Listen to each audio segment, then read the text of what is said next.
Umakyat na sa mahigit 2,400 ang patay sa lindol sa Afghanistan.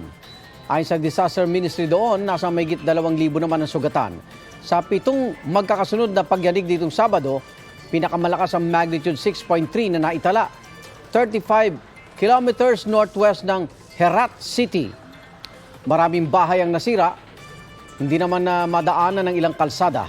Nakailera sa isang gilid ang labi ng ilang nasawi na binalutan na lang ng kumot. Patuloy ang search and rescue operation para sa mga nawawala at inaalam pa ng ating Department of Foreign Affairs kung may Pilipinong naapektuhan ng lindol sa Afghanistan. Igan, mauna ka sa mga balita. Mag-subscribe sa GMA Integrated News sa YouTube.